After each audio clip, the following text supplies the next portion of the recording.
It's clobbering time!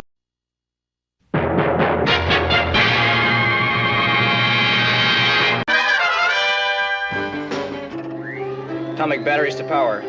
Turbines to speed. Roger. Ready to move out.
It's clobbering time!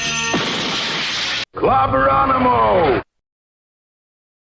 Greetings, clobberers, clobberanimos, clobberettes, clobberooskies, all my clobbering buddies out there on Earth B. That's right. Welcome to a Monday night Mark C. Clobbering Times double feature. Trip to Earth B. Then later we'll do our normal show at the normal time, 9 p.m. Central, with an open comic book geek talk. But right now, I'm joined by my great friend and partner in crime on Earth B, the amazing J-Man. What is up, buddy? Hey, how's it going? Good to see you, man. It's good to be here. Thanks for being here. Everyone, thank you for being here at Clobbering Times number 569 on YouTube, number 1,269 overall for the past 14 years, I should say. Wow. And yeah, so it's been a while since I've been doing this. For some reason, they've let me do this long. I don't know why.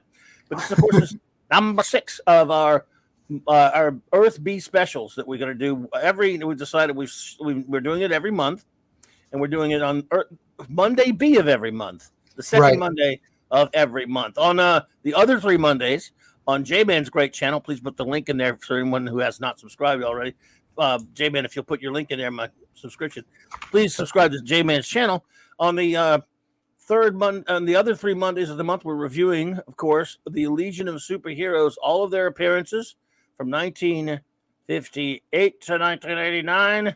And our next one will be Action Comics number 276 and Superman number 174. So I'm looking forward to that and having a lot of fun doing that, buddy. These are great. Yeah, I love these. But tonight, super villains. Well, tonight it's this one. But before I get to we'll do some show notes here first. Then we'll say some shout outs. Then we'll get on to the beeswax in hand. This is coming, man. I'm going to make this happen, everybody. It's not just an idle brag. It's coming this summer. Clobby's top 25 all-time favorite comic book stories. I'm going to count them all down and bore you to death with my favorite comic book stories and sagas and stuff. And it's a lot easier said than done, I am finding once again, but I will not falter this time. I shall make it happen. But before that, of course, this week, in addition to our show later tonight at 9 p.m. Central Standard Time, Monday Night Mark C Comics Talk, Open Geek Talk, I'll have the I'll have Wild Card Wednesday night this Wednesday night, which I don't know what I'm going to do, but it'll be wild and cardy for sure. And then Clobby's Clubhouse with my wonderful First Officer Raquel Briggs and our great Chief Engineer Mark D with the C, of course, doing our usual. And then, as always, and I thank everyone who was here with us past Saturday night. What a fun time we had. Saturday Night Star Trek with 4 more episodes of Deep Space Nine Season 6 reviewed. And what a great time we had this past Saturday night. And I'm looking forward to this. Okay, before we get down to it, we like to shout out our wrenches here, whether they happen to be here at the moment or not, and then all of you in the chat who are here. So we'll do this really quickly. We have, of course, the great Eric K., the Bronze Wrencher, the Vindicator Wrench of the North, the great Chris Persia. Chris Persia, thank you so much, buddy, for all you do. The great Wrench of Iron, D. Bud Martin. The God of the Wrench, who I see is here tonight. Lord Doth, buddy. Always good to see you, man. Avon lives. Long live the Legion. And, of course, shout out to the lovely Lady Thoth and your new little puppy dog. He is here with me tonight, my partner in crime on Earth B, fellow Legionnaire reviewer and Wrench without fear himself, J-Man. Thanks for being here tonight, buddy. Thank you. Looking forward to it, man. It's always so much fun. Hungry Boy, master of the Claboni, comic artist extraordinaire, and painter of the cover of Science Fiction Tales by the great R.M. Briggs. Kal-El, the Super Wrench Supreme, Maddie's daddy, wielder of Wrench Mjolnir, Thor in Vegas, and Fanty Outsider. That crazy old coot, that nut, that rascally, well, you know, I'll pick on him more later. By the way, Apollome's Minions here, so let's say shout out to the truck dog, or wonderful truck dog. Apollome, good to see you. Also here with us this evening is... Clobby, we just got a new member. You just got a new member. Miss Susie just subscribed, says new member. Oh, my goodness. A new member. Oh, my. Miss Susie Satin. Oh, my goodness. Well, Miss Susie Satin, welcome to Clobbering Times. I don't know if I've seen you here before, but it is lovely to see you. I thank you for joining. I thank you for stopping by. It's great to see you. I hope you will hang with us, and obviously as a member, but also as a and just hang out with us in a chat and let us get to know you. We have a very great fellowship here. We have a great group here. You'll love everyone here. I think this is the nicest corner of YouTube. You find it definitely is. Thank you, buddy. I appreciate that. I mean, we got a great gang, man. I mean, everybody's really nice. Everybody's really cool, and we always love new people. So, Miss Susie Satin, thank you so much. It is an honor to have you here. And out of all of YouTube, I have one membership only, and it's to you. That's the only membership I have out of everybody on YouTube. Well, thanks, dude. I appreciate that. I don't know if you knew man. that, but yeah, I did not. You're the only one. Know it. Wow, I did not know that. Yeah. And everyone gets the shout outs here, folks, because we appreciate you that much. It doesn't matter whether how few or how many people are here. They get the shout outs. Jay Picasso, what's up, buddy? Good to see you. Let's see here. Claude Salang, what's up? Let's see. Captain Infinity and Beyond. Let's see. Up in you. Bush Pan Down. Hello, my friend. Good to see you.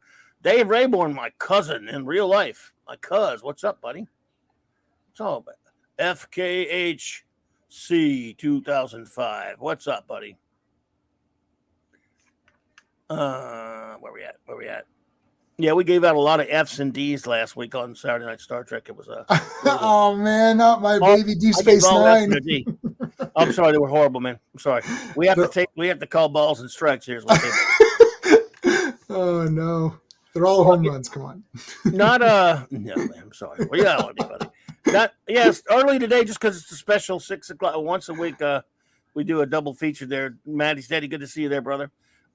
So let me explain a little bit about what we do here on our special on our early specials that we have on the second Monday of every month now.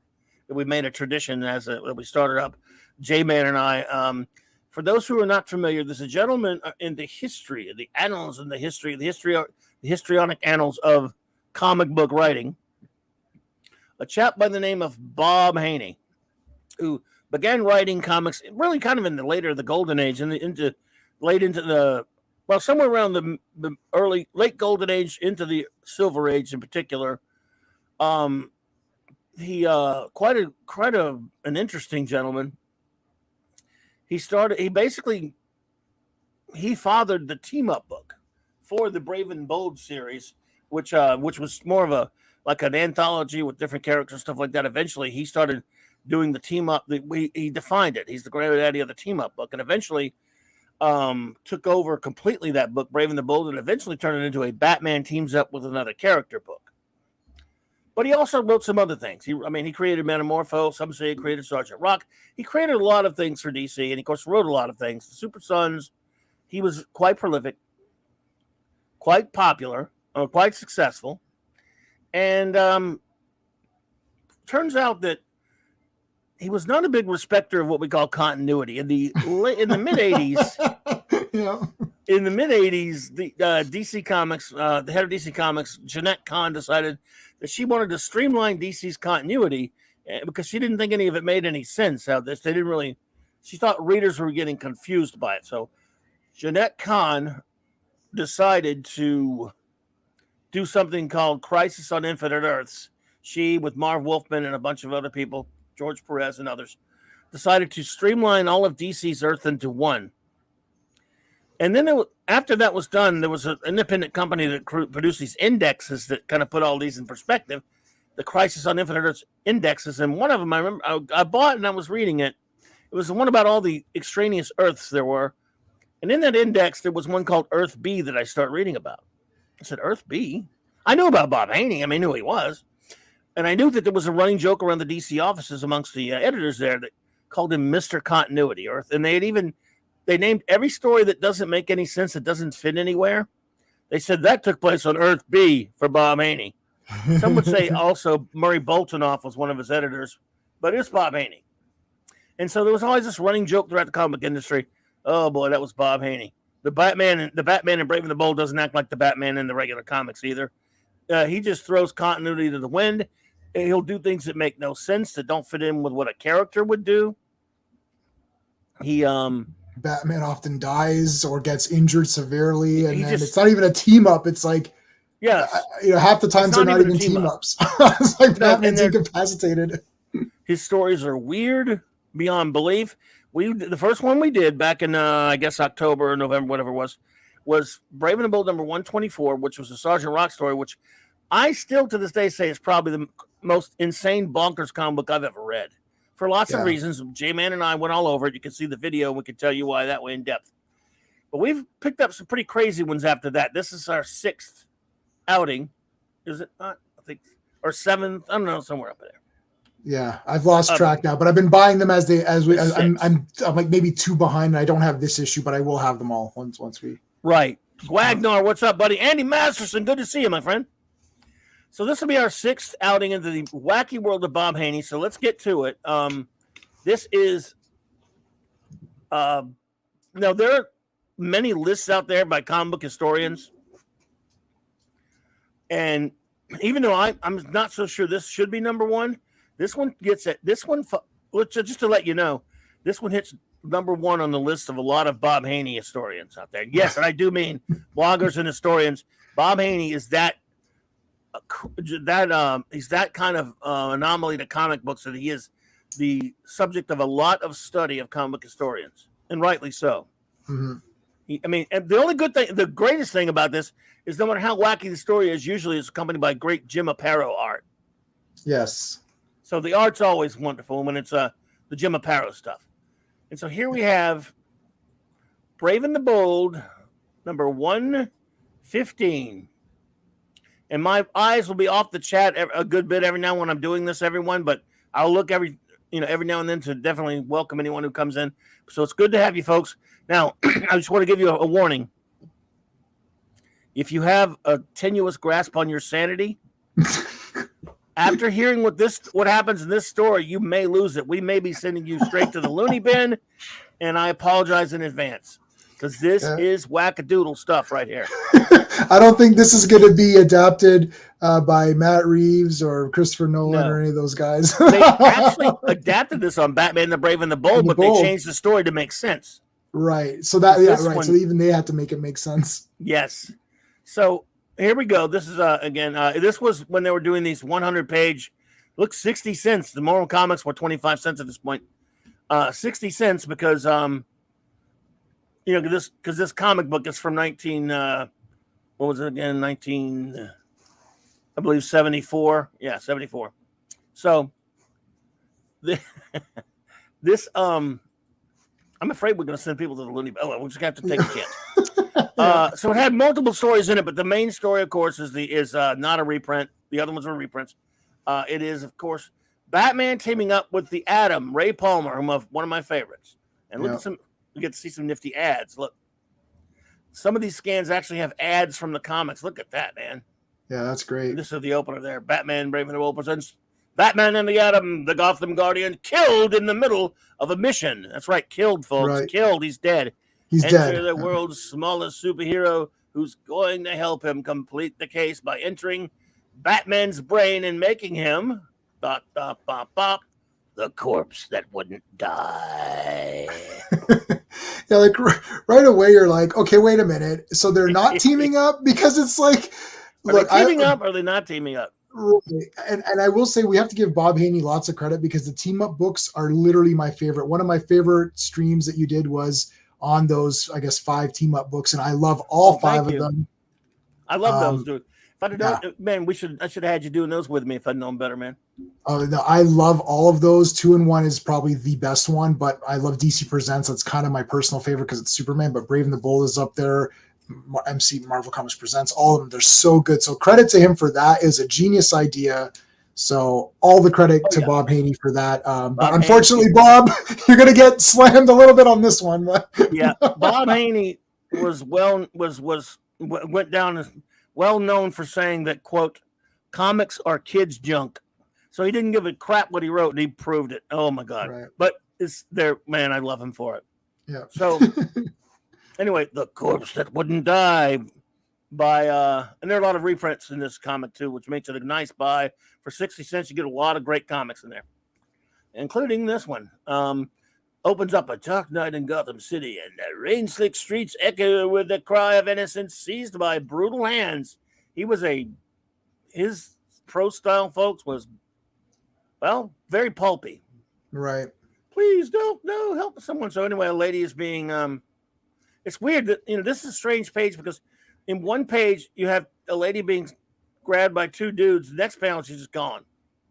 Yeah, I found that. I actually read this a couple times. Like, wait, what happened here? Like, normally it does flow, even though it's wacky. The story's wacky, but you can tell what's going on. But this was like, oh, is this sometime later? I guess, like, after the fact, like, what's going on here? They're interviewing Batman. It's like, well, Batman, what's going on? What's the story? In one page, they get confusing. But so Batman, why is Batman doing interviews? Sorry, no comment. Wow, he's grim as the grave. Really? He's just Batman. But Batman is always, let me tell you something about a Bob Haney Batman story, my friends.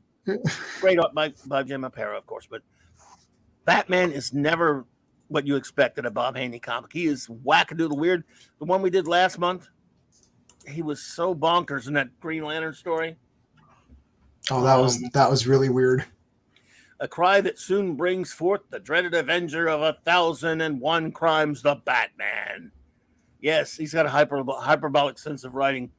So yes, the loom of fate weaves a weird tapestry this night. I can almost hear that in the William Doze voice. Yes. The loom of fate weaves a weird tapestry this night, upon which the Batman and his old ally, the Atom, are forced into a team-up so bizarre that only death itself can cut the thread that ensnares them with the corpse that wouldn't die. Anyway, I can't get enough saying that, by the way. So, the Golden Girl Hunt, Part 1. Batman, this is the girl's parents, Mr. and Mrs. Manton. I already know them, Commissioner. My good friend. See you again, blah, blah, blah. I like how Gordon is a jerk off in all these comics. Yeah, and the Batman and Gordon do not have a very good working relationship. Like they constantly bicker with each other. Even Batman there was like, yeah, I know. Like I could just picture the way Bob was writing this with Batman saying, yeah, I know it's the parents, Gordon. Thanks. Like, thanks for the update, Jimmy. Yeah. Like, yeah, yeah, I got Jimmy. You know, Howard Manton? I wasn't aware you traveled in such rich circles. Bite me, Gordon. Yeah, dude. I don't, but I met them through Debbie herself. Lots of people were lucky enough to have their lives warmed by knowing the all-American sweetheart, Debbie Manton. Blah, blah. So it turns out, of course, this lady is very nice and helps The a lot art's of nice people. here, too. Yeah, this great. page is nice with him, like, it's like flashbacking, but within the Batman silhouette. That's really cool. I like that. Well, Jim Aparo was not only a good visual artist, he was an excellent storyteller. Yeah, like that's a lot of information that we got that's conveyed in just one page. We would have had 3 pages by today's comic standards, but anyway. No, absolutely. Hey, Simply Steve, good to see you, buddy. So, he's a great visual storyteller. That's what comic cartooning is. It tells you story with pictures just as much as it does words. Anyway, yes, she was the girl who had everything until she had the bad luck of stumbling on Bugsy Cathcart. What the hell is Cathcart? Cathcart or something.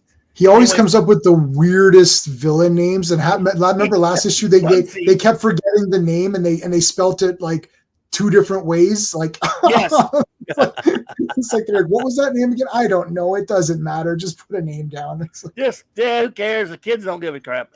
Yeah. So basically, she cut across the playground in that ghetto playground, right, on her way home one night, and she was eyewitness to a crime. And then now Bugsy's little rat pack grabbed her to stop her from testifying. That's Catchcart. Jesus Christ. Laughing. Yeah. No, Batman stops. So they're in the jail, and Batman decides to go threaten this dude. Laugh, will you, you hyena? If anything happens to that girl, I'll tear your rotten heart out. Good God, Batman, please, says Gordon. You know how you feel, but I know you feel, but I can't allow this. Oh, okay, keep that crumb away from me. So, good bat, bad cop, good bat, bad bat. I don't know, whatever. Good cop, bad bat. Yeah, good cop, bad bat. Sorry.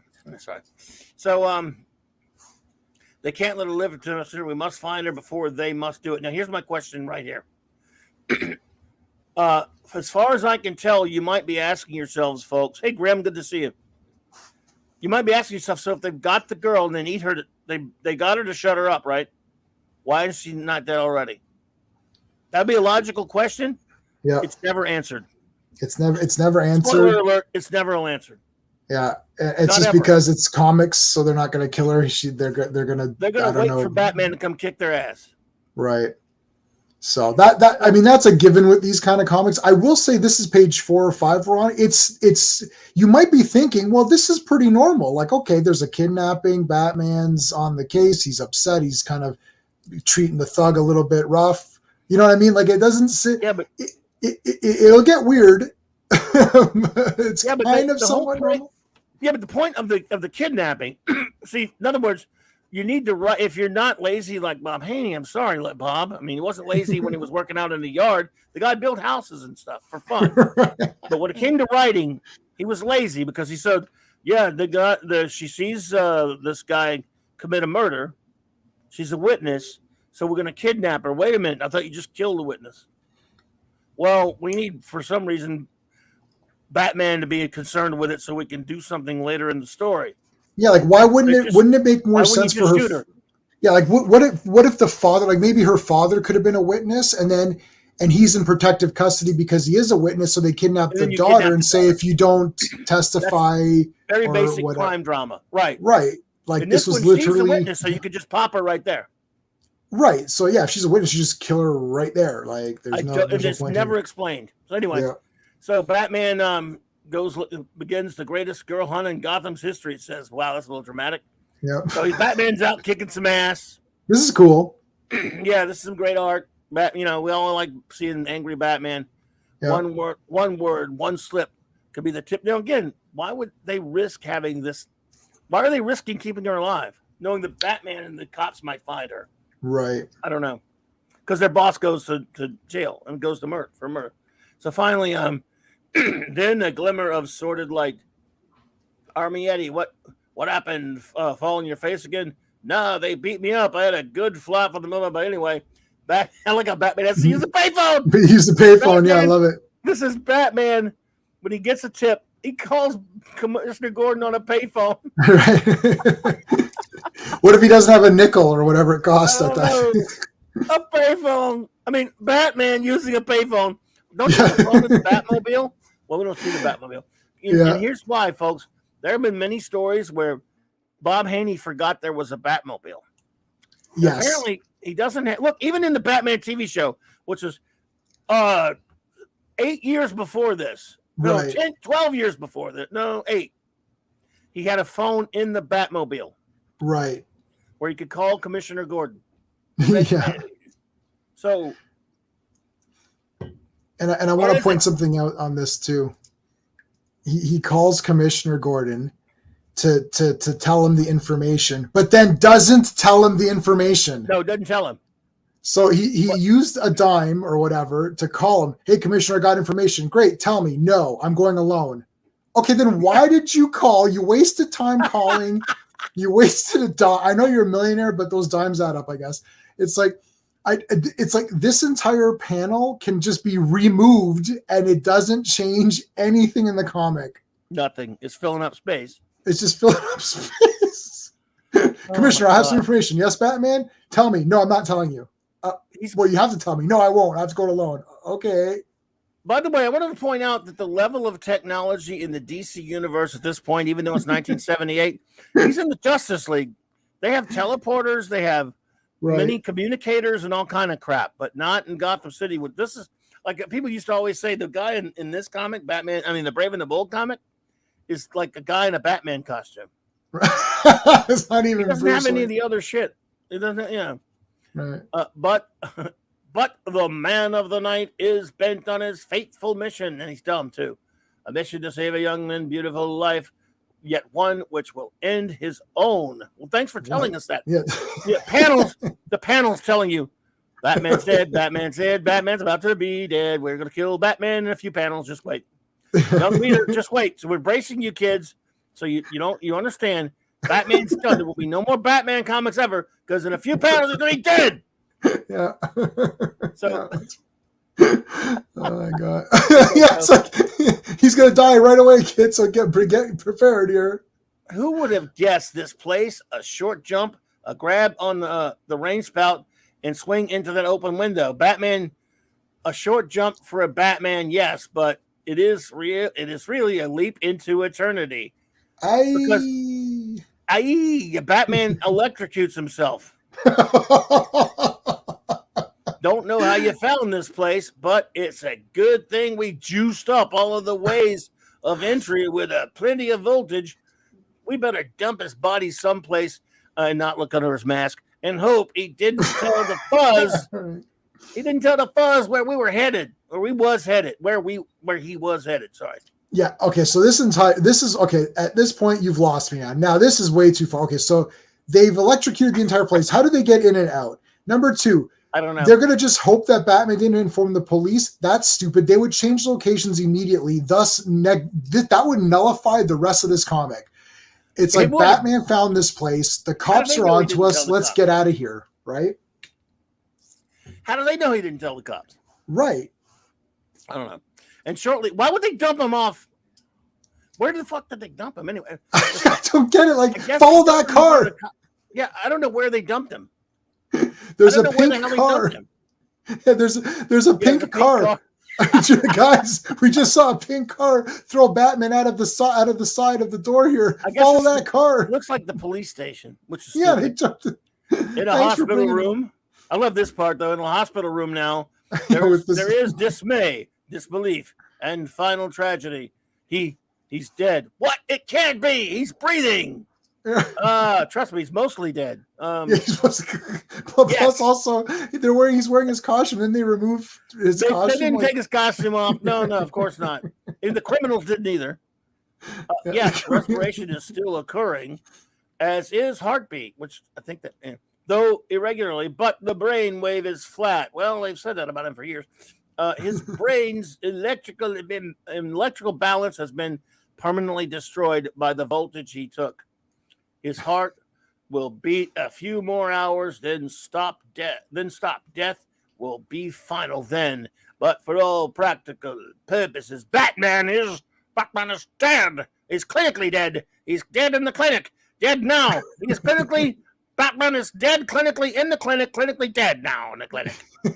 Gordon should have said, "Wait a minute, can I get a second opinion from a doctor who puts the thing on the guy's mask? Like, shouldn't you put it to it's like you put that electrode on his forehead on his mask. I'm gonna take it's like I'm gonna leave. Can we get another doctor here? Can I speak to someone else? The guy says he's dead, and the doctor, he says, I don't believe you. Doctors make mistakes. I can't buy the idea that Batman is a living dead man. I mean, no, he's not a living dead man. He's dead. He's dead. Not a living dead man. The guy didn't say that. Then we'll get another opinion. By chance, an old friend of Batman is here at the hospital. I'll call by chance now, everyone. Get ready. Get ready, everybody. Get ready for this one here. Who's it going to be? All right, everybody. By chance. By the way, you can't just like call him.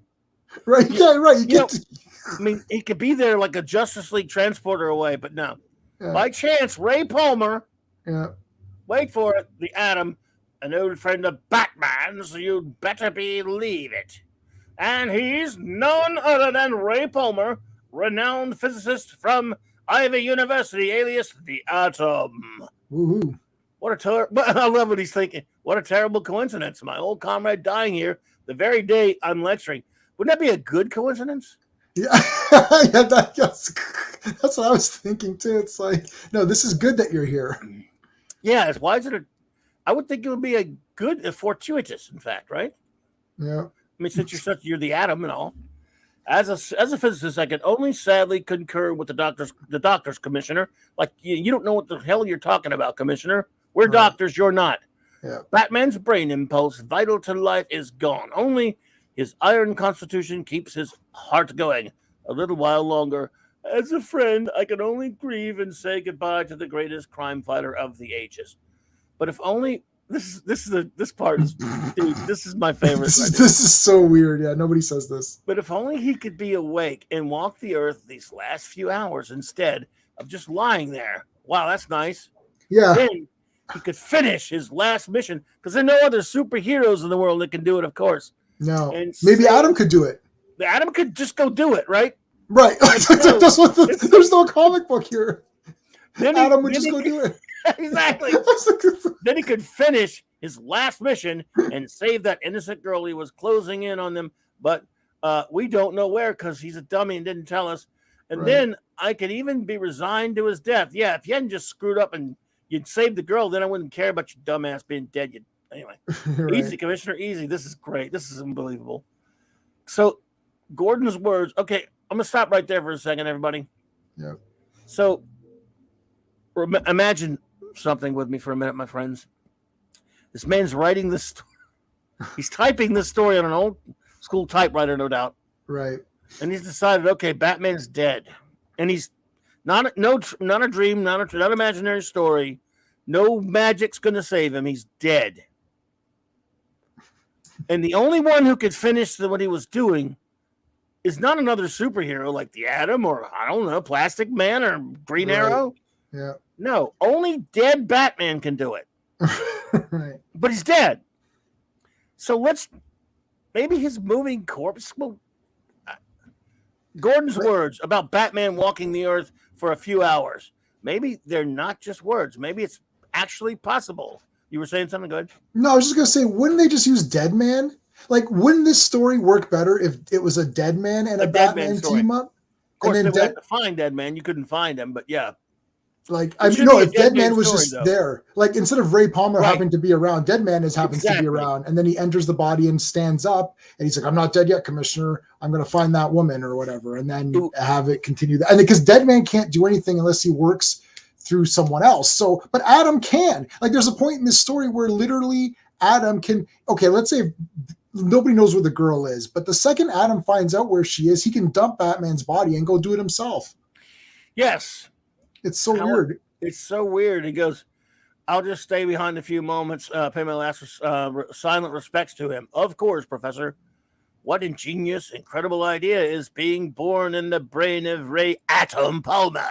What bizarre shock awaits in part 2? I don't know, but it's the next page. Exactly. You don't have to wait much. Part 2, the body that was reborn. A man stands in a dim hospital room staring at the body of a friend from which the final tides of energy and life are ebbing.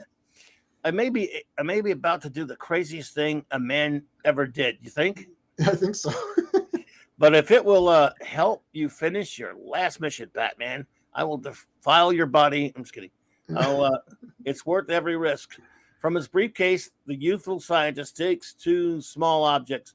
Luckily, I was going to demonstrate this miniature TV camera and receiver set to the hospital surgery staff. After placing the tiny TV camera eye on Batman's chest, this is so funny.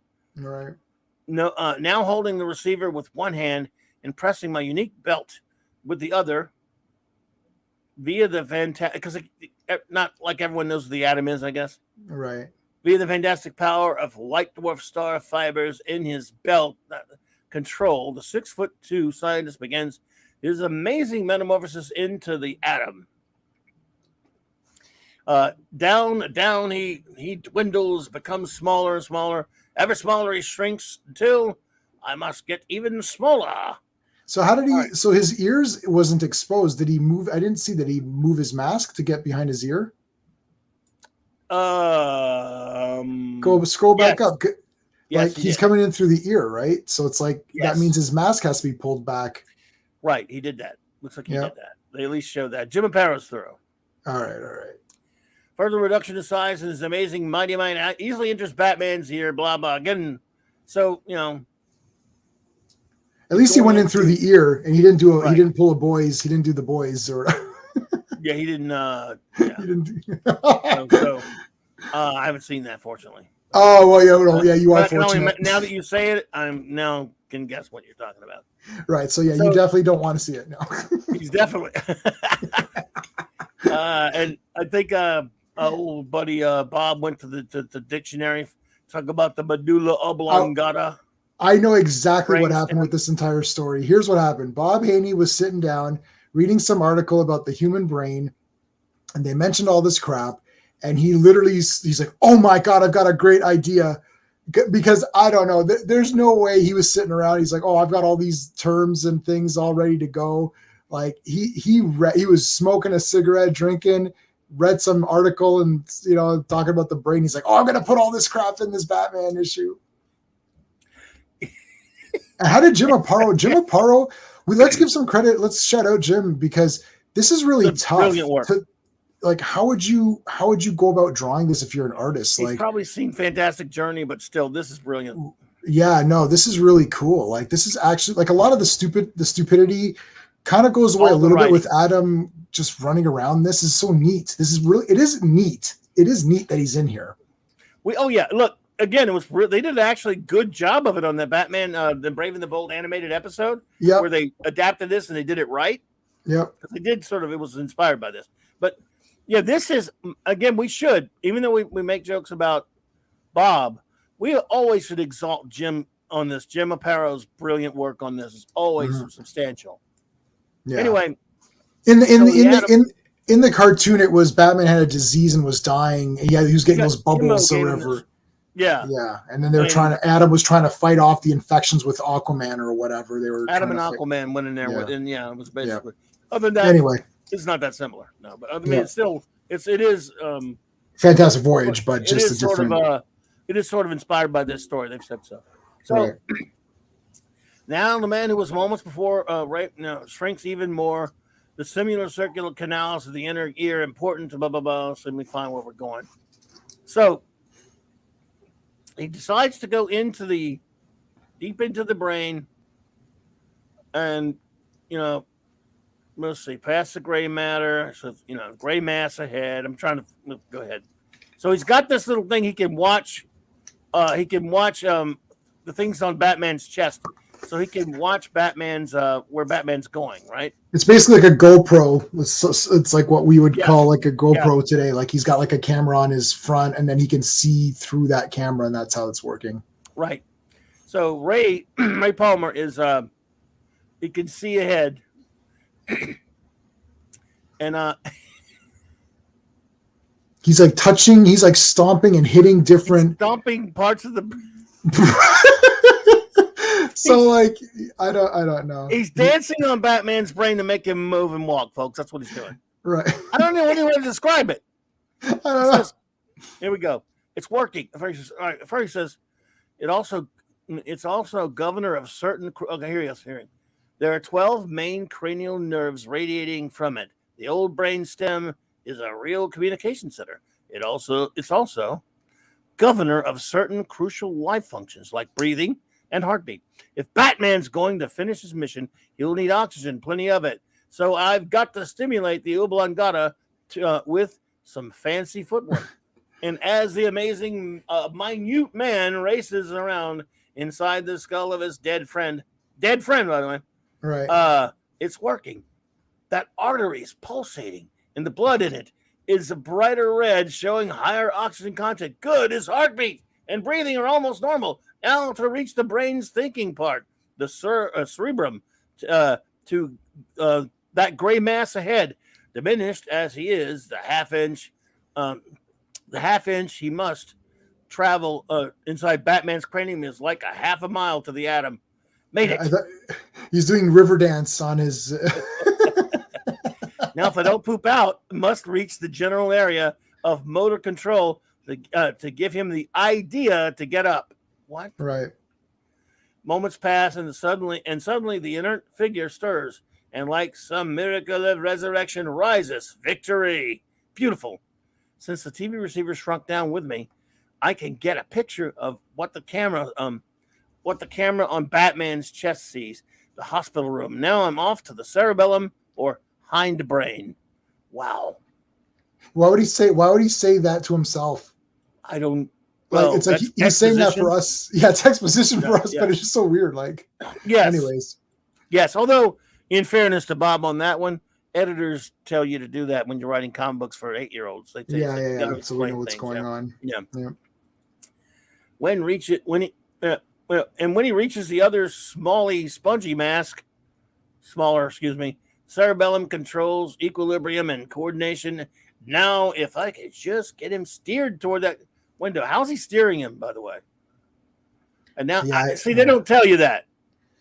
Yeah, he says like, "Oh, the right side controls the left side." It's like, okay, I got you, but like, I mean, it just feels like, how is this like? How is he climbing out the window, and like, how is he going to like jump down? And I just don't see it. Like, I don't know. It's just too weird. And he just walks there like Batman on instinct. It's supposed to be like his instincts have taken over, and he's just now walking to the last place he was, basically.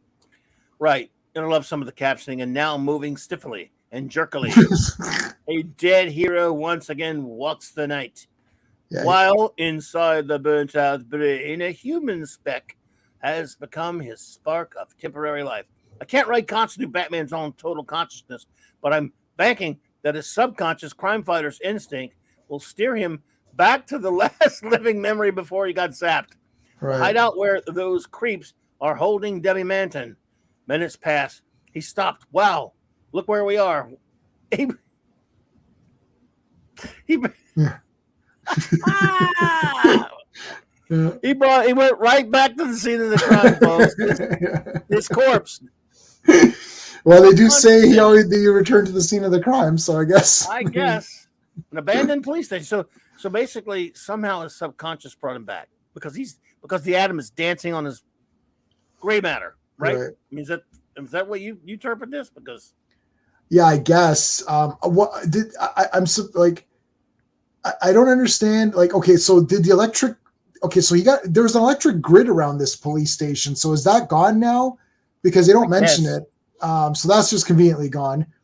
No, but then We'll see. something happens and there's some sort of electrodes or something. I don't know. And it's No, sparking. it's still there, I think, because he's saying he's going right up to the front door. No, got to race back to the cerebrum and give him another idea. What do you mean? I don't understand what that means either. Because yet, even as the human streaks back to the great gray mass that controls the conscious thought, yow! Hot electric current hitting my feet. It's like he's fighting my idea, sticking to his own. I'd better cooperate. What own idea? So see, I don't think it was that, or was it supposed to, or are they trying to say that it was the electric grid protecting the fence, or was that just Batman doing it? I don't know. I didn't get what was going on here. Unless my bet is that Bob Haney just forgot he had that earlier and then just he probably forgot about it. He didn't give a crap. Neither did Murray Bolton. They just said, "Yeah, pass the bong, boys. This is the Earth bong." And as the mighty might stimulates a cooler area, maybe he knows best. Maybe using a shrewd entry is what got him killed before. Here we go. Okay, sure. He's Batman, sort of. He's Bat Dead Man, but the next moment, so far so good. But from here on in, it's going to get much tougher. Right. So right here, page 12 or whatever that was, that's where Adam needs to pop out of the brain and leave Batman there and now solve it himself. Because if Batman took him, I understand that Adam didn't know where to go, but once he knows where to go, it's over. He can jump out. Because what is the point of trying to control Batman to fight when he could just come out and kick the crap out of all these guys very easily? Easily. He's the Atom. He could just kick all their asses. Exactly. Yeah. So this is where Bob doesn't.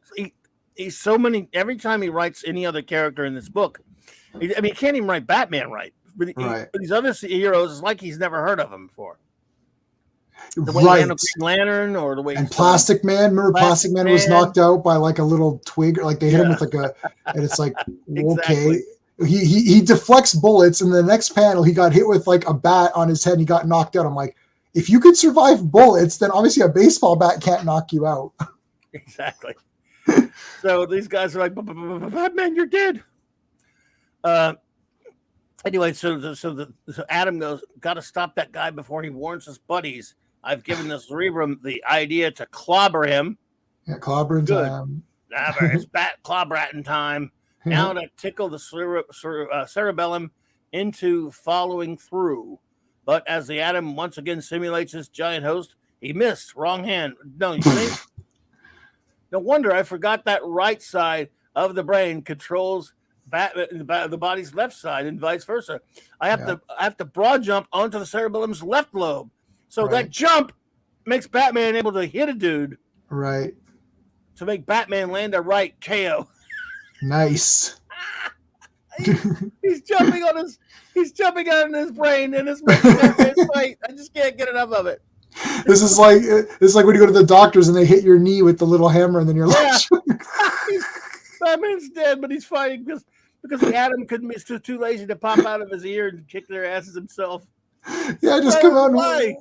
I don't know why. The girl must be somewhere upstairs if she's alive. If she's still alive. Don't worry, she turning is. Back now. Just turn the page as a dead man stalks into part 3. Part 3. 10 feet to eternity. Wow. How dramatic. So slowly, step by step, Batman, his brain inhabited by his infinitesimal friend, the Atom, mounts the dim stairway. And Batman gets hit over the head. Wow, what's happening? What's happening? Yeah, like you're getting attacked by people. Come out of his ear and start fighting. Yeah, looks like that thalamus, the primitive part of the brain. Sure. What's going on? Yeah, whatever, dude. I don't even understand. I mean, no wonder I'm getting a picture of the ceiling. Batman's down. No, you really? So and didn't he fall? Did he go scroll up for a second? Did he go forward? Did he go forward or back? I guess you can't really tell. It looked like he was going to fall forward the way that looked. Yeah, that's what I thought. It did, but no, he apparently didn't. Anyway, no, that guy Goon's about to finish the job. He's about to kill Batman again. Got to really go. So the Atom, one panel you have him running across, go. The next, Batman's kicking the dude. Right. Running again, scratch. One more Goon. So all he does is run and jump on stuff. Right. On brain. It's one of those arcade games where those dance arcade games where you have to tap the arrows with your feet. Ever see those? It's like, yeah, it's like one of those games. It's exactly like that.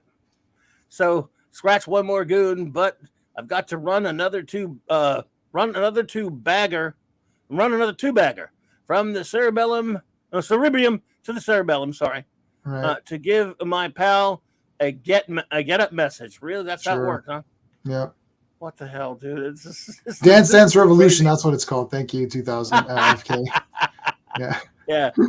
Once again, like some automaton or mechanical doll, the clinically dead Batman rises. Yeah. We're moving again, but I'm lacking the peripheral or side vision he'd normally have. This is the weirdest comic I've ever seen. It's like, okay, so get out of the body and finish it yourself. Finish the mission. Yeah. Get out there and kick out. What's wrong with you? Oh, what if Batman asked him later? Why didn't you just? And he said, "Well, oh yeah." And then Adam's gonna be like, "Well, I didn't want to risk my body. I'd rather risk your body. You're already dead, Batman. What's your problem?" Dead, man. Come on. And by the way, we knew it would work. All I can see is the empty hall head. The empty hall head. But I better respect Batman's instinct. It's like, sure. Oh boy, something must be threatening him. I mean us. So let's see. From those, there he keeps running around, jumping on stuff. Slowly, the zombie-like form turns. Ye gods! I never heard of why was the Atom say ye gods? I don't know. Good thing I didn't overreact. A shotgun's pointed right at his brain. A false move, and not only will Batman's extra few hours of living end, but he's already dead. Remember? Right. But so will my own much longer life. For what seems an eternity, but it really is a few seconds, the tiny titan ponders his dilemma. Got a chance at a really complicated maneuver. This is how, oh my God, this is so funny. First, to plant the idea in the cerebrum. Right. How's he planting ideas in anything? There's no ideas here. Yeah, like how do you do anything? I don't understand how this is like you can't tell someone what to do by hitting a certain brain. Like every word in the English language is part of a brain thing, and you just need to know which one to tap. Like John Rupus, hello there. So it's just round inside the skull of the. Oh, let's see how much they have before that guy blasts away. Round inside the skull of the menaced Hulk. No, Batman. He now inhabits races. He now inhabits races the Atom. Yeah, I think there should have been. He now inhabits races the Atom. Okay. The Atom, right? I've touched all the bases this time. Now to jazz the thalamus and hope this isn't my last moment. Selfish. I don't know what the hell he's doing. Okay, he's running around. Yeah, he's running around. I've never seen this. This is a really big maneuver. Look at these 4 panels here. Right. He does a matrix back like thing and then flips around like holy shit. That's pretty inventive for the Atom to what brain parts did he hit? I wish I could do that. What brain parts do I have to hit for myself to be able to do a backflip and yeah, good stuff by Paro. Yeah, this is Batman. good, yeah, he does some very Batman-y things there, and a lucky shot triggered the second barrel right into the would-be killer. That's a lucky shot. So he booms while he's dead. Right. The girl got to find her quickly. Why? They're not going to kill her. Yeah, they're not going to kill her. I don't so know why. You've got as much time as it takes. Yeah, because they could have killed her 2 days ago.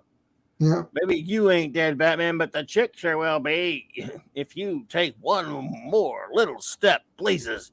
It's 10 feet to that goon, and not even the living Batman could move fast enough, let alone the clumsy walking corpse. Yet, I can't give up.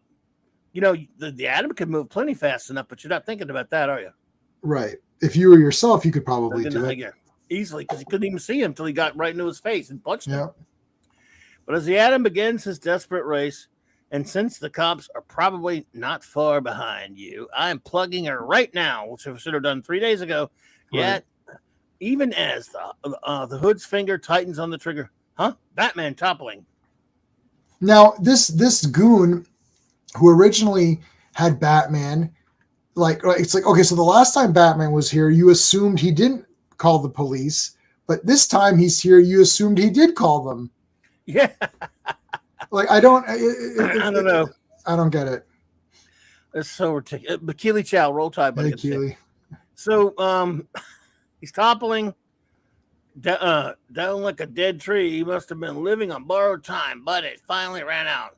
And so's yours, doll. You can't live to send Bugsy away forever. Even though if we killed you, like when we found you, none of this would have happened. But that's Right, right. Suddenly, he does what he should have done a long time ago. The atom pops out, moving with a speed that renders him invisible. The tiny figure hits with the impact of a closely fired bullet. Should have done that. Never mind. Yeah. Now 12 pages ago. Yeah, 12 pages ago. But we'd have needed a comic to come from somewhere else, wouldn't we? Right. He's out cold and Debbie's fainted. Thank the stars, my gamble paid off. Vacating Batman's brain and hitting him with a full punch, which I could have done any time on all these punks, but I just forgot. Right. Of course, leaving Batman's brain, I ended his temporary lease on life. But a surprise collapse delayed the gunman's hand just long enough to save me, for me to save Debbie. Sorry. Your last mission's finished, old friend. What a bitter irony if I stayed inside your skull. What a bitter irony if I stayed inside your skull. Your second life could continue indefinitely. Yeah, I could just live in there forever. No, just live there, yeah. But then Ray Palmer's life would be discontinued. None of that makes any sense. But anyway. Yeah. Why would he still be alive? I don't get it. Like, wouldn't he have to eat? Like, is Ray Palmer gonna, I don't get any of that. You lost me. So, even more fun, wackiness continues to ensue here. Yeah. Because here's my favorite part. And so it comes to pass in a hushed hospital room, men are stricken with awe. Somehow, he got up and functioned, saved the girl, and then returned here. Wait, how did he return here? Yeah. Wait a minute. I would have thought they brought him back here. Are they saying he walked back? I guess we'll never know. Dead on arrival. But it's medically impossible. Well, however it happened, we'll never know, since any moment now his heart will stop and death will be final and permanent. Dead, you said. Dead, you said? I told you, sawbones make mistakes. Nothing was impossible for the Batman. Nothing. You should have treated him like crap most of the time. Yeah, but Adam said he was dead, and then Adam must have jumped back into his brain to bring him back. So, like, I don't get it. Like, are you in or out? Like, I don't understand. I don't know. They don't tell you. I mean, it would have made more sense if someone just brought him back. But anyway, what's this?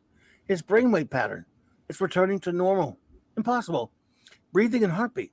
They're stabilizing. Incredible. He's moving. He's going to live. Yet there wasn't. What was it? What am I looking at? Oh, sorry. Yet there wasn't an atom of life energy in his brain. It's a miracle. Yeah. I told you nothing's impossible for him. He's going to live. They don't know that there was a single atom still inside Batman's brain. And as a scientist, I'd surmise, that stimulation must have reversed things and caused this happy miracle. Later, half of the reward should go to the atom, but I doubt Debbie would want to kiss a fellow only 6 inches high. I mean, Batman's making out with her. He didn't even do anything. You're 6'2", dude. Dude, come on.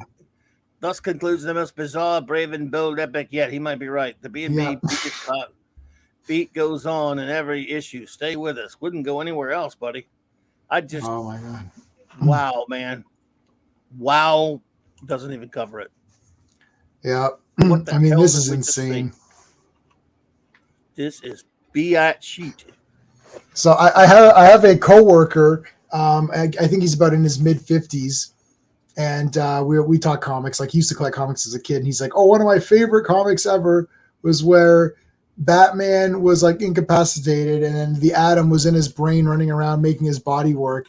And I thought, "Holy crap!" I'm like, I'm like, this sounds insane. And I'm like, I bet you that's Bob Haney, and it definitely was. And we're like, So I told him, I said, okay, we're covering that tonight, man. I'm going to send you the link. You got to watch it afterwards. It's like, because we're covering that comic tonight. So he's excited to see it. I was like, I'm going to try to see if I can find it for him and buy him a copy, because that's a comic he had as a little kid. Oh, cool. It's not very expensive. I found him on eBay for like $5 or something like that. Oh, It's not really worth anything, but it's just kind of a fun story. But I was like, we're reviewing it tonight, man. So you gotta check it out. Shout out to your co-worker. That's pretty cool stuff, man. I get this. This is bonkers, man. It's like I don't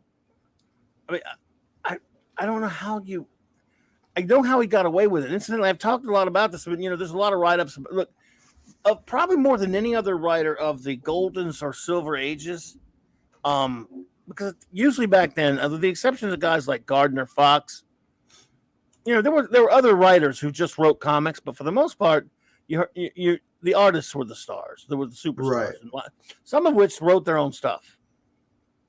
But there were some career writers, certainly, but none were like, unless you were like into comics really big time, anyone know who they are. But comics fans who did look at that sort of thing, who did talk about comic book writers, especially comic historians, Gardner Fox got most of the attention, but Bob Haney got a lot of special attention too. And at that time, as many have noted, back then, other editors of these characters like Batman or Superman or whatever would complain when he would do stupid crap with the characters that they weren't doing in their own books, because they'd complain about him, and then he got away with it anyway because, frankly, his comics outsold the other character, the books for the other characters. Brave and Bold outsold a lot of things. I wonder. Well, again, my coworker who was a kid at the time, and he's like, he thought this is so fun. Like, what's going on? And I don't. Maybe the kids junk thing does have some sort of truth to it, where it's like, well, the kids just want to see some wacky story, and they're not thinking too much about it. You paid your 60 cents, you read your comic, and you fold it up in your back pocket or throw under your bed, I guess, or whatever you did, and you didn't think too much about it. I don't know. I think it's just maybe different audience or what. It could be. It could be. Like I say, when this came out, everyone's going, "Whoa, it's 60 cents, but it's 100 pages." Yeah. This was set now. I didn't buy this when it first came out. I remember seeing it, and of course, I bought it years later when it was a back issue. But at this time, this was in my prime years of riding my bike to the 7-Eleven and all that kind of stuff, getting comics and Slurpees and all that stuff. I would, you only have so much money in your pocket as a kid.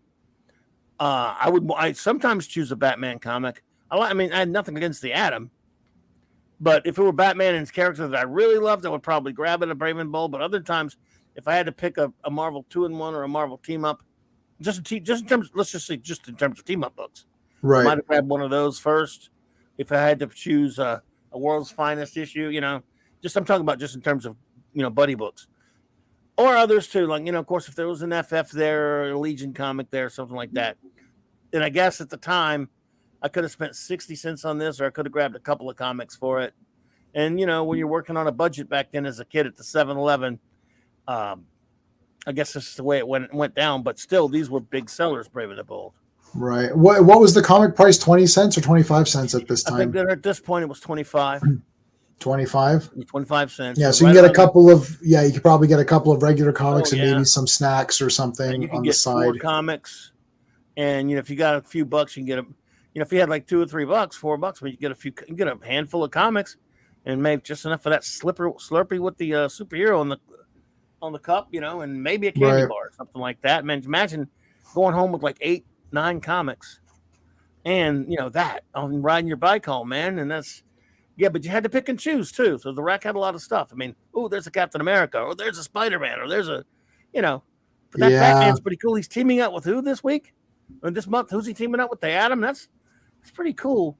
But if it's the next week later, and he's teaming up with Green Lantern, then I'm going, oh no, man, I gotta have that one. But if there's a Legion book there, I guess you had to fight with it. But so I didn't know who Bob Haney was at that point or any of that kind of stuff. I knew I liked the Jim Aparo art. But there were a lot of other Batman titles to choose from, too. Right, because we still had DC, we had Batman, and you had Brave and the Bold. What else was that? Was just those 3? Or was there another?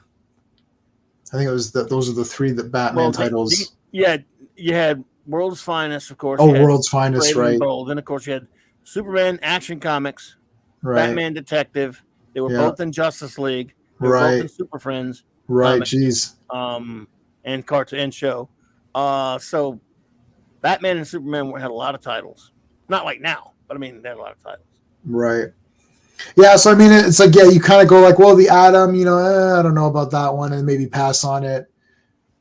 But like the one that we did where it was Green Arrow and Black Canary, and it was what was it? Green Arrow, Black Canary, and Green Lantern. Yeah, that was that would have been like, whoa, shit, 100. yeah, like I got that's almost like a little mini Justice League book. Yeah, that was like number 100, but that was a crazy one we did. Let's see. What did Bob Haney take before he wrote this? I want some. Yeah, I would like some.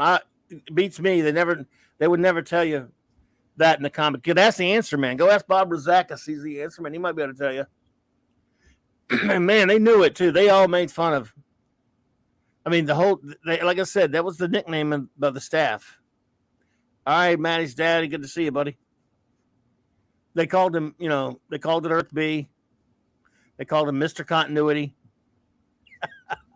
I mean, there's not even continuity within the comic itself. Like, no, there's like, there's an energy field around this place, and then it's gone later, and it's like, the Atom comes out to fight, but he could have come out to fight earlier. It's almost like Bob Haney's writing these and then thinking up ideas as he's writing them, and then not going back to say, does this idea clash with an idea I had earlier?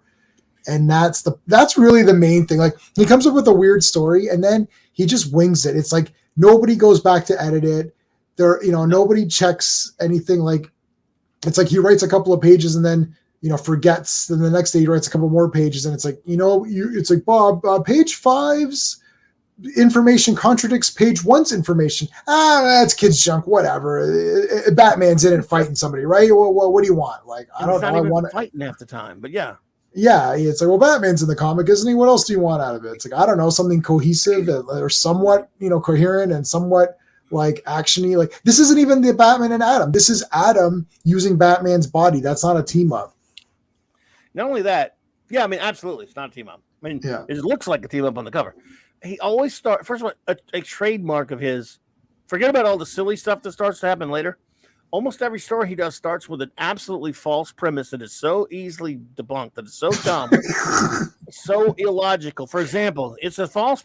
If your story is, there's a woman who who's very popular, but she forget how popular it is. So a woman is a witness to a crime. By a very dangerous criminal. Said dangerous criminal he's in jail, and he needs to eliminate that person as a witness. And he instead goes and kidnaps her and keeps her alive when all of his problems are solved by killing her. Right. And he doesn't do it. Yeah, there's no explanation comic for it. Right. There's no explanation for it. Is there? They could have done the same story. He could have killed her. Well, I guess I don't want to kill the girl, but I mean, even if they killed her, the story would play out the same way. Batman still has to go find the killer, and anyway, and then he gets in. He can still get killed. There has to be a reason to save her. In other words, the baddie has to have a reason to keep her alive. Right. And usually they do that in most stories, right? They find they concoct a reason why. Again, like you talked about, holding hostage because it's the daughter of someone they're trying to. Or some kind of whatever foolishness that is, but it makes sense. Even if it's lame, it makes sense that this person can't kill other person because he's doing it to keep someone from testifying or whatever, what have you, right? Because he can't get his hands on the one testifying, so they kidnap a loved one. That old trope, right? But it makes sense. I mean, it actually there's logic to it. There's no logic to this because he just kills the woman and you have no story. Yeah, and she was like a social worker or something. That was sort of the character, and it's like, well, doesn't she know better than to hang around like at night in this? Also stupid, but yeah, like she works in that. Like you would think that she would know better to not do that, being a social worker and helping like these kids or whatever. It's like maybe I shouldn't hang around here at midnight or whatever it was. But the premise is destroyed by that one little bit right there. So And by the way, this is not the first time he's built something on a stupid premise like that. Every time he does, everything he has. Remember last time we were trying to wonder what his premise was about that stupid thing with Yeah, where they had like the brainwashing machine that wasn't a brainwashing machine. Right. That was made no sense at all. That one I can't even I can't even elevator pitch that to anybody. Like, what was that one about? I have no idea. There was some brainwashing thing, like, and then the guy pretended, like Green Lantern pretended he was a double agent, but they didn't believe him. So then Batman came and they captured him, and then they still didn't believe him. Like, it's like, and then they brainwashed Batman, but they didn't really brainwash him, but he pretended like he was, and then they found out that there is no brainwashing machine. It's like, what? Like, what is this? Now, the Rock one, I think the Rock one's still better than this. I mean, as far as crazier than this one, my opinion, Batman, I mean, Brave and the Bold number 124 is not surpassed by this. This is crazy. Yeah. This is bonkers and silly. You can't, I'm sorry. Some people like have that at their number 3 or 4. I have yet to see a more insane story than Brave and the Bold number 124. No, the 124 is definitely the best. That's the first one we did. It still has not been beaten. It will not be beaten. Yeah, I mean, but we'll still find goofy stuff. Like everyone we've done, we did it because it was funny in a weird, goofy way. Yeah. Holy crap, though, man! And this one's up there. I'm not saying this. I mean, it's absolutely nuts. That somebody's brain can make him run around and fight and do all kinds of stupid shit. Batman is a corpse that the Atom is reanimated. Like, it's zombie Batman. And he's alive at the end. And then he's just alive for no apparent reason. It's like, I mean, it's not magic, not science, nothing. Not Superman comes along with a cure, or the Justice League do something, or Green Lantern's ring, or nothing. Right. The silliest comic book contraption is fine because it's a comic book character aimed at kids. But you don't even do that. You say the Atom dosed around on his brain for a while. He went around and kicked some people's ass, even though he was supposed to be dead, and then he's alive again at the end. Boom. Let's roll. Yeah. Let's get this thing into production. Send the script to Jim. And Aparo, I love Jim Aparo. Aparo's got to be drawing this stuff. Doing a nice job, by the way. I'm going, this is freaking nuts, but it pays the rent. So what the hell, man? I mean, even just to have the lamest thing, just be like, Superman flies by. It's like, oh, I happen to see that. I heard that Batman's dead. Here's something I found that will restart his brainwaves. And then it, like, like even as lame as that is, it's better than like, oh, he's okay now. It's like, why? I don't know. He's just okay. It's a miracle. It's like, okay, it's a miracle. You have an entire world of characters that are beyond fantasy.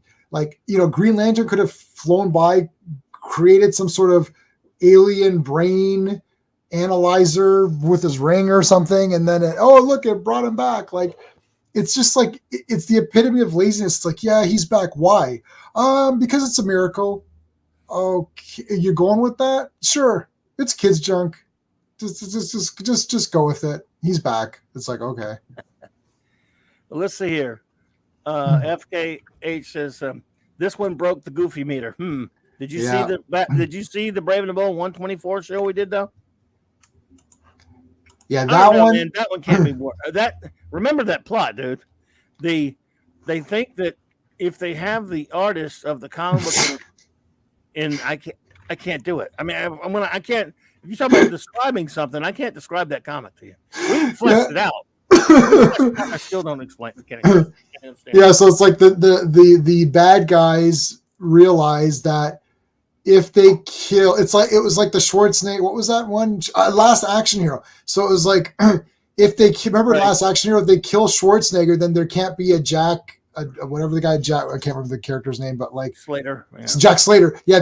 So it's like they're like, if we kill Jim Aparo in the comic, then there won't be. He can't draw Batman to stop us. Yes, they believe that. Yes, killing the artist, Jim Aparo, will, if they don't, wasn't even that. They were saying if he draws a comic book in the context of that comic book universe, if he draws Sergeant Rock killing Batman, that it will happen in their reality. Right. Okay. Right. Sorry. That's what it. Right. That's what it was. Keep drawing. Yeah. Remember, it says keep drawing. Keep drawing Aparo. either Rock kills Batman or we kill you. That's on the cover. That's on the cover. And Yes. so they're chasing him all over the place. They want him to, and they want him to change the story that Bob Haney and Murray Boltinoff have given him to them winning, them killing right Batman and Sergeant Rock, because the 1,000 guns, the 1,000 rifles dudes or whatever they are. Right. The 1,000 rifles, that's what it was. Yeah. If Jim Aparo draws them getting killed, somehow they'll, in a comic book on a page, it'll happen. But they don't have, and they're not even saying like this is magic paper, this is some kind of magic deal, nothing. They would at least you'd go, okay, it's magic-y stuff, right? It's not even that. Right. I don't know. It's like if they can go out and make Jim Aparo draw anything they want, why doesn't he just draw them being millionaires and they don't have to do anything? They don't have to kill Batman. They don't they don't have to do any of it. Like just make us billionaires. Like just on one page say the 1,000 Rifles gang have become billionaires and rule the world. There you go. Because he drew it in the comic book. Because he drew it in the comic book. They can draw Sergeant Rock is killing. They draw Sergeant Rock killing Batman will kill Batman for some reason. Right. No, that's still my champion right there. I'm sorry, sir. Yeah. Nothing's. That's definitely the best one. Nothing's topped that for me. Yeah. I know for sure. No, that is for sure the best one. Oh my god. Well, I don't know. I mean, this one was pretty crazy. It's crazy because the idea is so bonkers, and they reanimated a dead like a corpse. It was somebody earlier. I don't know if it was Fanty or somebody said it was Weekend at Bernie's, basically like Batman edition. Yeah. And even in Weekend at Batman's. Right, and Weekend at Bernie's, no one's crawling around inside Bernie's head to make him move. Right. They're just messing with his corpse. This guy, but I see what you're saying now. It's close enough. So, yeah. Are you is J-Man having trouble with his mic? Oh, I'm having trouble with my mic? I don't know. Is there sound? So? Are there mic issues there, you guys? Oh, J-Man, you're cutting out, they said. I thought that was me. Oh, okay, hold on. Let me hold on. I thought it was my headphones going out. Yeah. Oh well, it happens. Okay. All right. So I moved it around a bit. So let me know if that's better. Sounds good. Sometimes this mic's weird. Sometimes. Okay, I thought it was. See, because I have such old ass headphones. I thought my headphones have finally started messing up on me. So I just didn't even think it was yours. Well, thank you, but see, yeah, he could. You know, he's a tech guy, so J-Man knows how to work that stuff out. Or me, I'd be in trouble. Oh man. I don't know. We don't really rank these or rate these. We just kind of just talk about them. So maybe we should make up a scale, a Bob scale, and how. Okay. It won't be for how good a comic book it is. That's not even applicable here, because you got great art by Jim Aparo. It's so much. The more fun it is the goofier it is, the more fun it is. So, right. I'm not even judging these folks personally on whether it's a good comic or not. I mean, it was a functional, because really, to be honest with you, this story is a bad comic book. It doesn't do anything right. It has a dumb premise. It does, except for the art. It has an idiotic story that's laughable. That if I'm the editor, I'd say, "Look, dude, this is embarrassing. Get out of here. I don't care if this is 12-year-old. This is stupid trash." But that didn't happen. So now it's in history, and I love it to death. Don't get me wrong, I love it now. But if I'm an editor, I would not touch this. I'd be like, no, man, I mean, you gotta have some kind of artistic standards. It doesn't have to be. This doesn't have to be Shakespeare. It's a comic book, but man, this is really silly.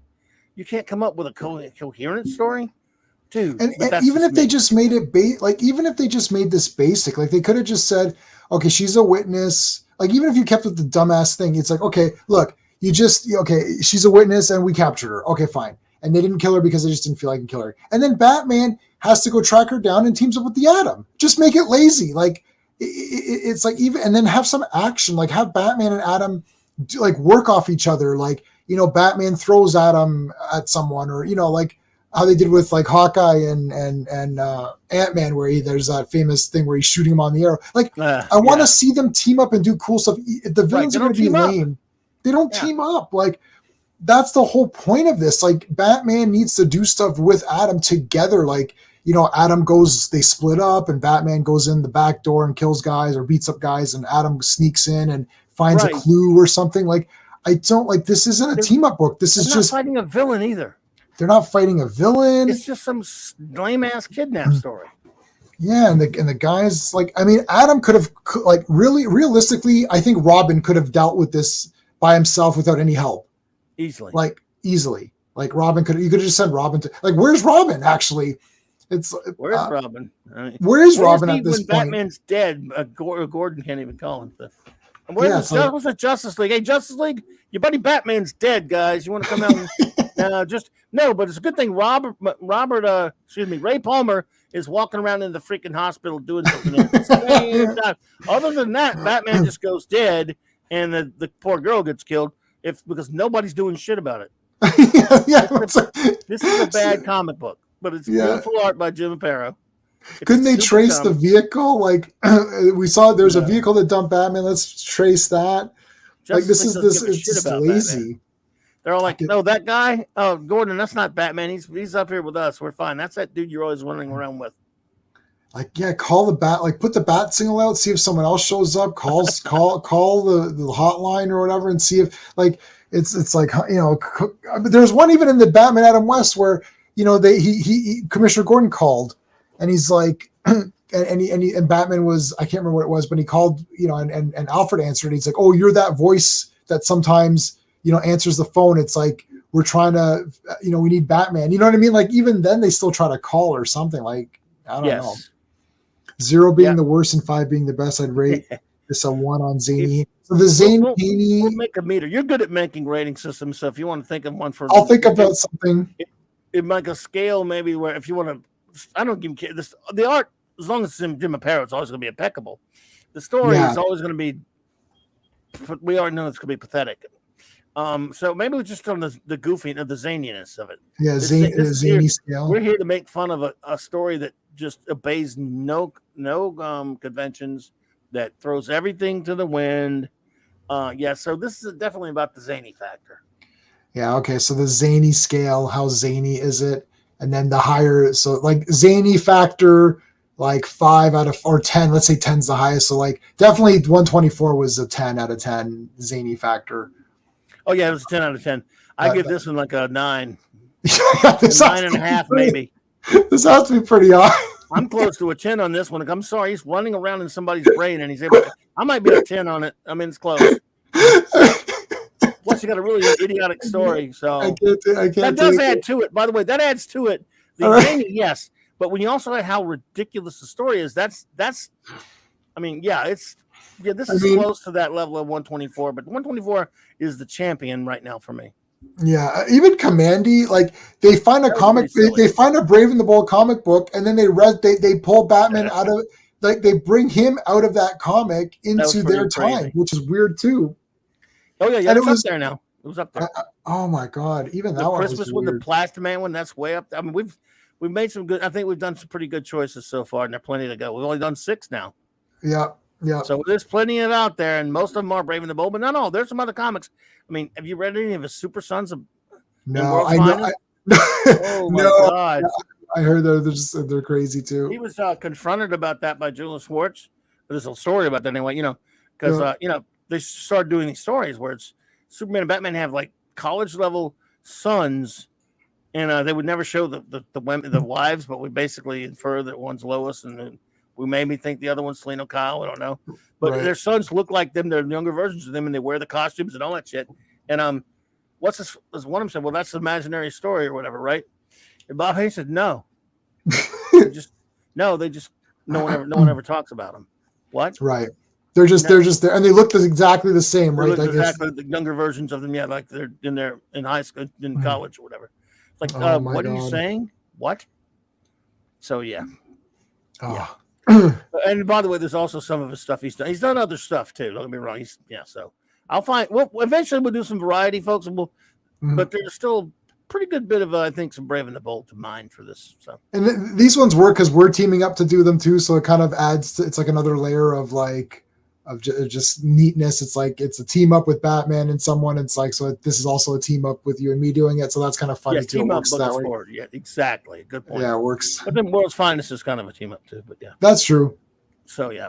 But anyway, yeah, he did a lot of this stuff. So everyone, I tell you what, Jay, if you have any final words, I think, yeah, I mean, I don't know. Again, we always do this asterisk, like, look, we're not saying this, we're not, we got it, we're calling it as we see it. It's like, it's a crazy comic, but we're trying not to insult someone, and he gave us the team up book, so I'm always grateful for that.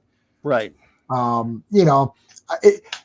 don't think these comics they're more fun and they're more silly fun rather than anger. Like, some of these modern comics, it's like, sometimes I actually I'm like, this sucks. And I get actually angry. Whereas this is more like, yeah, it's a different time. This is silly and goofy. So we're going to make fun of it and have a good time doing it, but we're not getting angry about it. And it's not making us hate comics or anything like that. No. So there's always that. So just so people know that we're not here to bash the guy. We're kind of just having fun with it. Exactly. We say that a little bit at the outset, but we should always say it. Look, Bob Haney was an amazing, awesome dude. As far as many, he was he fought in World War II he was on a naval ship, and he was this man's man type that grew up always doing all these other stuff, traveling the world. He was just kind of one of these. I'm not saying he's the Hemingway of comics or anything, but I mean, he was Hemingway-esque in that respect, I suppose. But he was no one's. I mean, I'm not. I guess we are making fun of him. We're making fun of the way he wrote and the things he did and stuff because they're funny. I'm sorry, there's no way around it. It's not meant as disrespect. I wouldn't say it's a. Let's just say it's a honest perspective on comic book history. Right. And we're having a little fun with it at his expense. But hey, he's the guy that wrote the comics. So it's just the way it is. Right. And he said it's kids junk, so we're treating it like that. We're like, okay, it's kids junk, but we're gonna make fun of it if it's bad. So you asked for it. He called it kids junk, and look, we're kids who loved that stuff back then. It was a job to him. It was something special to us. And yet here we are celebrating and we're celebrating his work, I think. And I love it. It's hilarious. And hey, look, so knowing him, if I met the man, I would shake his hand if he was still with us and shake his hand and tell him I appreciate it. I'm sure there were a lot of people that did meet him and said that stuff. So can't help it. Oh, I'd get him to sign that 124. I got that issue. So I've been buying these kind of as we've been doing it. That'd be amazing. It'd be like, Bob, I'd be like, what the heck were you thinking on this one? Like what happened? I'd like to dig up some interviews on that. If he's ever talked about it, I might do that, but I'm still looking into it. Yeah. So, dude, I thank you for being here today, man. This is always so much fun, dude. I can't wait for sure. So let's see here. Quick show notes, and then look, I'm going to be back on in an hour and a half at 9 p.m. Central Standard Time, my friends. But first, when we're not doing this on a Monday night at this very same time on my channel, over on J-Man's channel, Sean and J-Man and I are reviewing. If you're a Legion of Superheroes fan, we were reviewing every appearance of the Legion of Superheroes in chronological order from 1958 to 1989. It's all Jay's fault, but I'm glad we're doing it. I'm so happy with these. It's so much fun to do, and it's going to take forever. But then, we'll take it easy. We'll take our time. We've got 2 issues next Monday night, a week from tonight. Action Comics number 276 and Superman number 147. So that's a lot of fun. I'll be here. I'll be on I'll be all over the streaming all over the place this week as always. I will be on Midnight's Edge After Dark Tuesday and Thursday night, 6 p.m. Central Standard Time. And Monday night I'll have my I'll have my wild card Wednesday night as always at 9 p.m. Central. And then Clobby's Clubhouse, 9 p.m. Central on Thursday nights. I'll be over there with Nick Weiser and the Comic Shop Gang, of course, 8:30 Central on my good buddy Nick Weiser's channel, Friday nights. And then Saturday night, Star Trek, 9 p.m. Central Standard Time. 4 more episodes of Star Trek Deep Space Nine reviewed. And thank you, everyone who joined us last week. What a crazy, fun time that was. In the not too distant future, I'm going to make this happen. I'm going to try to get this done for the summer. Clobby's top 25 all-time favorite comic book stories. It's killing me, but I'm going to make it happen. I hope. Anyway, so yeah, and see you all in a little bit. I hope. Hey, Rami Islami, Ram Islami. Hello there. I'm upset. Rami Salami. Sorry if I said that incorrectly. I apologize. Thank you for being here. Good to see you pop in. Minimus is here. Hey there. So, yeah, J-Man, like I said, thank you for being here, brother. Appreciate it. Thank you all.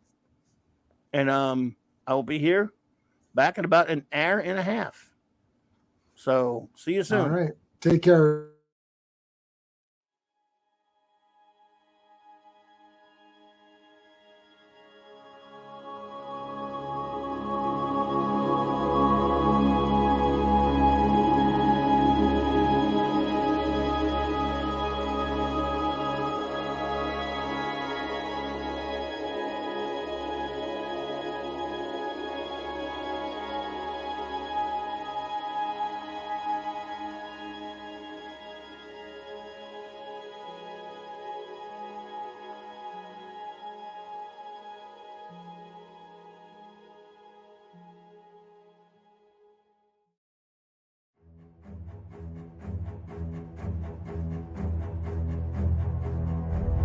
I just love clobbering time.